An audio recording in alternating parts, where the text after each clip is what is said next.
Chris Murphy. Senator, thanks so much for being with us. I know that you've been studying the NRA's influence and its influence on politics and on whether they actually can help defeat candidates, as they claim.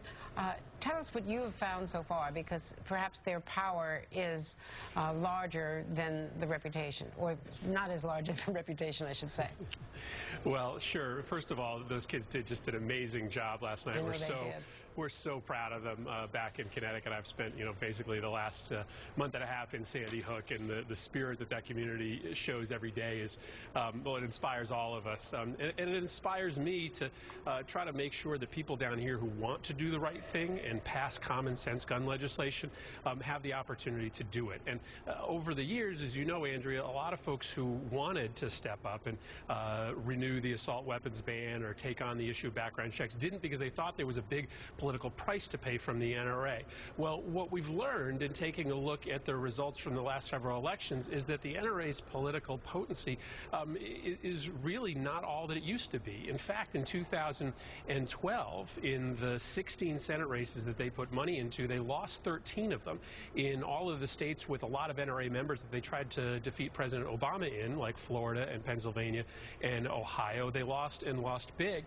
And so it just isn't the case, like it may have been 2 decades ago, that if you take on the NRA, there's a political price to pay. In fact, they do a lot worse than they ever did before, and a lot worse than many other groups do out there in the electoral space. And so I think that people are going to be willing to vote for common sense gun legislation, in part because people are seeing that the NRA is a bit of a paper tiger compared to their reputation down here. What do you think makes them so powerful?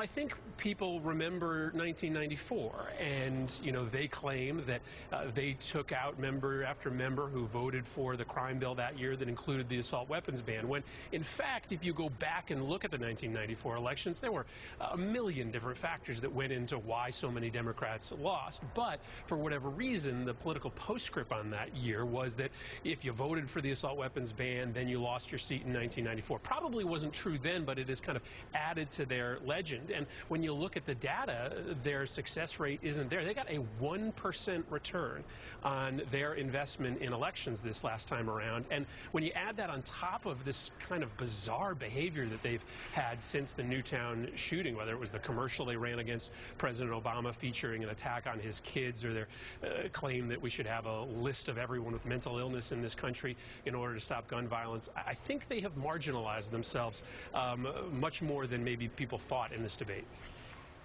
Again, thanks to you, Senator Murphy, and I know Newtown was your district when you were a member of Congress, so this is very close to the heart, close to home. Thank you. Thank you, Andrea.